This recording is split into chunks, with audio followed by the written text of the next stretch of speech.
trucs pour organiser l'arborescence de notre affaire. Par défaut, l'arborescence d'une affaire se distingue par les plans d'étage, les plans de plafond en fonction de ce que l'on a demandé, les vues 3D, les élévations, les coupes et éventuellement d'autres vues que l'on peut avoir demandées. Cette arborescence, il suffit de cliquer sur la vue.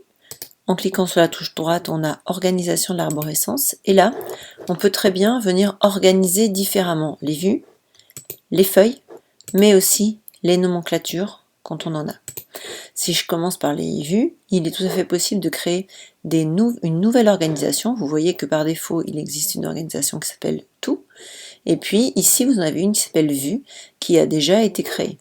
Donc si je veux créer une nouvelle organisation, il suffit que je clique sur Nouvelle. Je saisis un nouveau nom.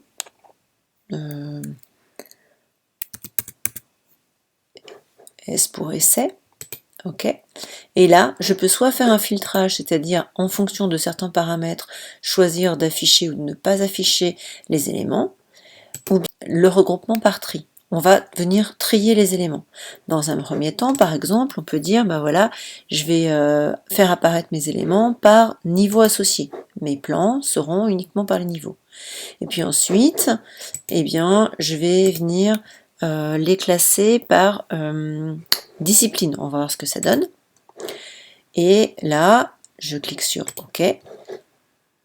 Je choisis donc le nouveau schéma d'organisation que je viens de définir et je clique sur Appliquer. Ici, vous voyez donc que l'arborescence a été modifiée. Niveau 1, rez-de-chaussée, enfin niveau -1, rez-de-chaussée, niveau 1, niveau 2, jusqu'à toiture. Et puis ici, des points d'interrogation, c'est des plans dans lesquels on ne pouvait pas les classer dans ces catégories-là.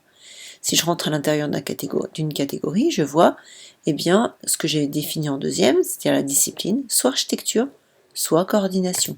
Et à l'intérieur, j'ai mes différents plans du niveau 1 qui correspondent à des plans d'architecture. Mes différents plans, ici j'en ai qu'un, qui correspondent à la discipline organisation. Ces disciplines, que ce soit le niveau de référence ou des disciplines, en fait, il s'agit de paramètres qui se trouvent être des paramètres du plan. Donc si là je suis dans un plan d'étage, je vois qu'effectivement j'ai un certain nombre d'informations. Par exemple, ma discipline, c'est un paramètre d'architecture.